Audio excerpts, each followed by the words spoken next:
je pense, de l'histoire sortira plein de choses. De la compréhension de l'histoire, on pourra appréhender notre futur, éviter que les erreurs ne se répètent, éviter que l'histoire balbutie, éviter plein de choses, plein de désagréments qu'on avait subis. Et c'est pour ça, je dis, allons voir ce qui s'est passé avant, mais de manière objective, sans essayer de flatter un quelconque orgueil. Allez voir ce qui s'est passé, quelles sont les erreurs que nous avons commises pour en être arrivés là, pour être si facilement colonisables, si facilement corvéables, et d'essayer bien sûr de trouver de ne pas les failles. Être parmi les premiers, d'avoir besoin de l'aide, d'avoir besoin d'être assisté. Voilà, il faut qu'on dépasse, oui, c'est ça, voilà. C'est ça. Alors on dit volontiers que vous êtes un écrivain de rupture. Je ne sais pas, est-ce par exemple vous dites que vous vous basez beaucoup sur l'histoire pour écrire? C'est pas tout le monde qui le fait d'ailleurs, hein. Je pense que, j'ai dit, la plupart des écrivains travaillent tout simplement sur de la fiction pure, hein, en tout cas ici. Et puis est-ce que parce que vous avez, on dit rupture, parce que vous avez délaissé les thématiques classiques, c'est cela? Volontairement, vous leur avez volontairement tourné le dos? Pas vraiment. Quand on parle, c'est ce que je dis souvent, quand on parle de nouvelle génération d'écrivains, oui, ce n'est pas seulement le paysage. Ce n'est pas parce qu'il y a de nouvelles têtes. Ce qui est important, vous venez de le dire, ce sont les thèmes, les thématiques abordées. plutôt que les têtes. Plutôt que les têtes, Oui. et surtout, comment ces thématiques, même si c'est des vieilles thématiques, comment elles sont abordées maintenant. Donc moi, je peux aborder de vieux thèmes, mais d'une autre manière, avec un autre regard. Mais aussi des thèmes moins classiques. Parce que, c'est ce que je disais tantôt, le constat qui a été fait, c'est que nous autres Africains, il ne faut pas, moi, je pense qu'on avait des réflexes puérils. Ces réflexes qui consistaient tout le temps, chaque fois qu'on était méprisé, chaque fois que l'étranger, l'Occident, nous faisait des critiques sur notre système de valeurs et tout cela, on avait une réaction qui consistait à valoriser, souvent de manière excessive, notre culture ou nos valeurs culturelles. Moi, je pense qu'il ne faut pas se faire distraire. Nous avons un objectif, celui d'arriver à ne plus être assisté, à avoir, comment dire, à relever les défis du monde moderne. Ce qui nous intéresse, à nous autres Africains, il me semble, c'est d'avoir des organisations sociales solides, être compétent techniquement et avoir un rayonnement culturel. Donc si je résume bien, c'est être rayonnant, techniquement compétent, rayonnant culturellement et avoir, c'est la base d'ailleurs, des organisations sociales, donc politiques, solides. Et donc si vous regardez bien, si vous y prenez garde, mes articles, comme les thématiques que j'aborde, sont axés sur ça. D'abord, sur l'organisation sociale. Je critique beaucoup les élites. Oui, parce que ce sont les élites qui permettent que cette organisation soit fiable. C'est à eux de mettre des institutions fiables et de respecter ces institutions. Ensuite, bien sûr, j'ironise beaucoup sur le fait que nous sommes techniquement en retard. C'est ce que je disais tout à l'heure. Oui. On n'arrive pas à avoir l'état d'esprit qui nous permet d'aller d'acquérir cette science nécessaire à une certaine autonomie sur le plan technique. Et une fois que tout cela est bien fait, le rayonnement culturel, en se disant que la culture, ce n'est pas que la musique, ce n'est pas que la danse. La culture, ce sont des idées qu'on peut aller imposer au monde.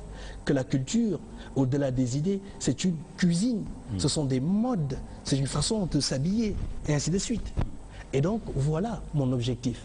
Faire en sorte que l'Afrique soit consciente de cela et qu'elle ne se laisse pas distraire. C'est pour ça, en quelque sorte, vous dites, arrêtons de chercher des boucs émissaires de notre situation, de nos manquements.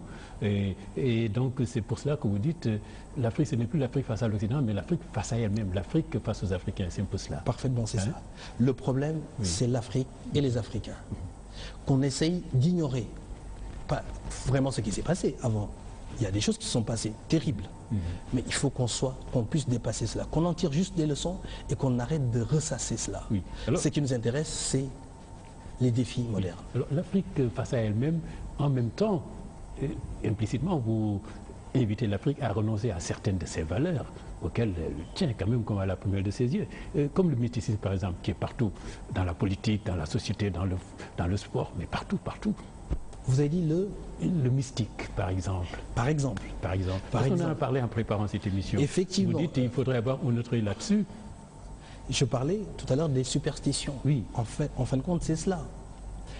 Qu'est-ce qui a été à l'origine du développement de l'Occident et maintenant de l'Asie? C'est qu'à un moment donné, ils ont mis sous le boisseau tous les mythes et les superstitions en ayant pour ligne de conduite et le rationalisme des siècles de recherche et des siècles de transmission des connaissances. C'est dire que l'humain peut arriver à faire des miracles juste en travaillant, juste en faisant des recherches, juste en transmettant les connaissances de génération en génération. Et que l'humain doit savoir compter sur lui-même. Nous sommes encore, sur certains aspects, à, disons, l'ère de la caverne. Tout sur le mystique. On mise tout sur le mystique. On doit faire du sport, c'est le mystique. Notre équipe nationale doit aller en compétition, il faut des marabouts. Il y a un budget pour ça. Il y a un budget pour cela. Si vraiment, on se pose juste la question, une question très simple, si c'est le mystique qui faisait qu'on puisse triompher, l'Afrique n'en serait jamais ici. C'est juste une petite question. Donc l'Afrique commence maintenant à s'adonner aux profanes. C'est une invitation. Ah oui. Il faut qu'on s'adonne aux profanes et qu'on se dise qu'on peut arriver à des miracles si on utilise notre intellect, si on utilise nos mains comme il faut et si on continue à travailler. Voilà, compter sur l'humain et pas sur le mystique que moi je trouve aléatoire. Oui. Et puis alors, ces thèmes qu'on rencontre, le mystique, la colonisation, la néocolonisation, l'esclavage, alors cela vous inspire et peut-on traiter ces thèmes sans se poser en victime? Il y a cela aussi, parce que vous dites halte à la victimisation, réagissons, cessons de nous plaindre. Ça ne sert à rien. Ça ne sert à rien, monsieur Kahn. Depuis des siècles qu'on se plaint. On se plaint d'avoir connu l'esclavage. Mais il faut aussi rappeler aux Africains qu'avant qu'il y ait le commerce transatlantique, il y avait le commerce transsaharien, d'ailleurs, qui a perduré après le commerce transatlantique. Et que ce commerce transsaharien et transatlantique a pu prospérer parce que dans nos systèmes politiques et sociaux, il y avait le système de la captivité, donc de l'esclavage domestique en Afrique. Que nous sommes aussi responsables, et peut-être que ça va choquer certains, nous sommes responsables de nos malheurs. En quelque sorte. Nous sommes co-responsables de nos malheurs. Et donc, si on veut juste avoir un regard objectif, qu'on se dise, c'est parce qu'on a failli dans nos systèmes que cela a été possible.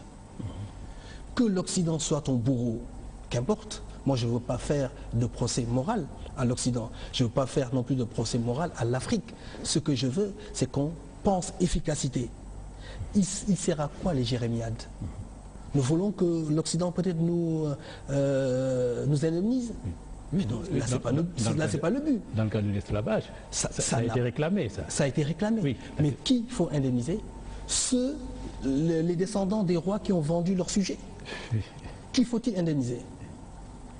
Qui faut-il indemniser? Les esclaves eux-mêmes, les descendants des esclaves eux-mêmes qui sont maintenant en Amérique ou aux Antilles, peut-être. Les États actuels, peut-être. Mais pas les États actuels qui ont contribué à vendre leur sujet. C'est un réel problème.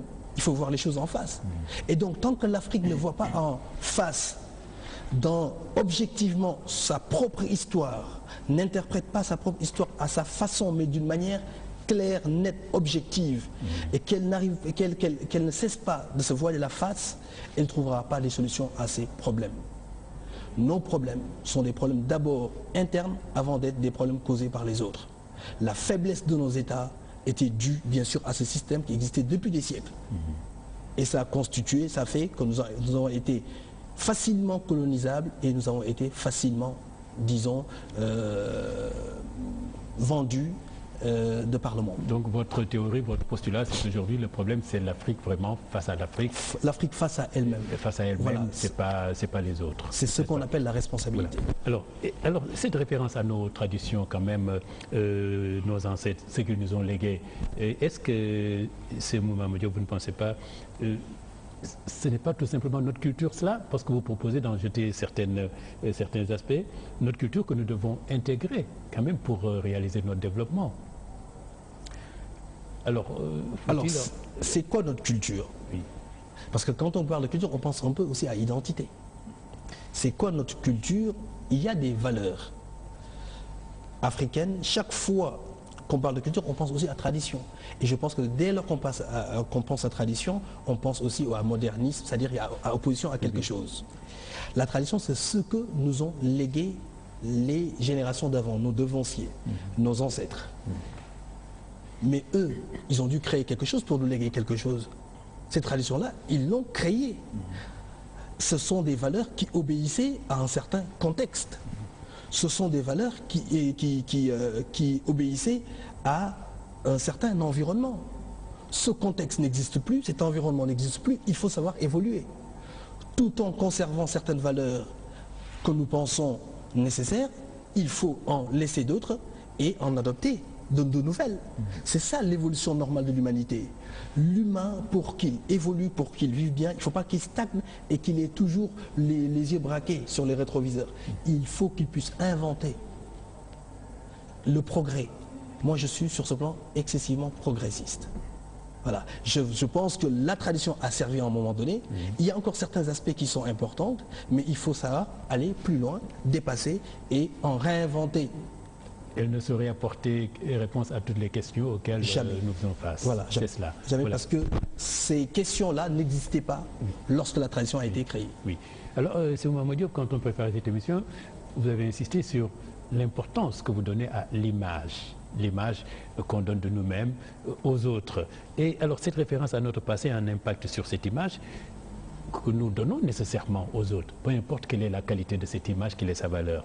Mais est-ce que la culture est un soubassement dans ce cas-là qui soit indispensable, nécessaire pour bâtir cette image? Cette culture qui est imparfaite, quel type d'image pourrait-elle donner? Bien qu'elle soit imparfaite, cette culture doit, en prenant bien sûr les valeurs les plus importantes, je dirais même valeurs stratégiques, parce que la culture doit être servie, doit être utilisée comme stratégie. Stratégie de développement, stratégie de positionnement dans l'échiquier des nations.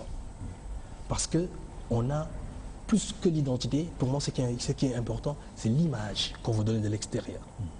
Et il faut que cette image qu'on veut donner soit en adéquation avec l'image que les autres, la perception que les autres ont de nous.